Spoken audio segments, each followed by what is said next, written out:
राजा विक्रमादित्य और राजकुमार रूपकला की प्रेरणादायक कहानी प्राचीन समय की बात है। उज्जैनी के पराक्रमी और न्यायप्रिय राजा विक्रमादित्य अपनी बुद्धिमानी और वीरता के लिए प्रसिद्ध थे। उनके राज्य में सब खुशहाल थे, लेकिन राजा हमेशा निडरता और सत्य के मार्ग पर चलने वालों की तलाश में रहते थे। राजकुमार रूपकला का संघर्ष। एक दिन राजा विक्रमादित्य के दरबार में एक राजकुमार आया जिसका नाम रूपकला था।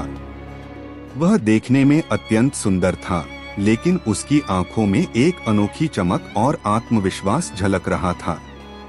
उसने राजा को प्रणाम किया और कहा, महाराज, मैं अपने राज्य से निर्वासित कर दिया गया हूँ। मुझे न्याय चाहिए।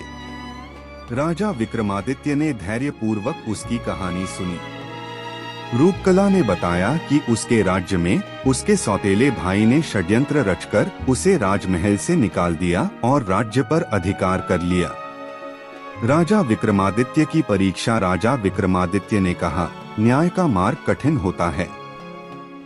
यदि तुम अपने हक के लिए लड़ना चाहते हो तो पहले तुम्हें अपनी वीरता और धैर्य की परीक्षा देनी होगी। राजकुमार रूपकला तैयार हो गया।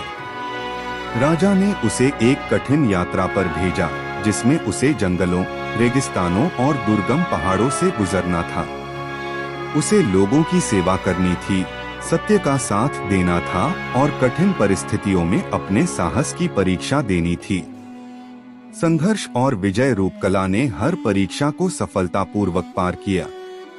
उसने जंगल में भूखे शेर को बचाया, रेगिस्तान में प्यासे यात्रियों की सहायता की और एक गांव को डाकुओं से मुक्त कराया।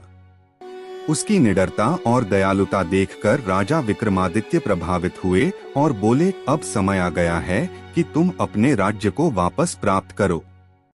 राजा विक्रमादित्य ने अपनी सेना के साथ जाकर अन्याय करने वाले सौतेले भाई को हराया और राजकुमार रूपकला को उसका राज्य लौटा दिया।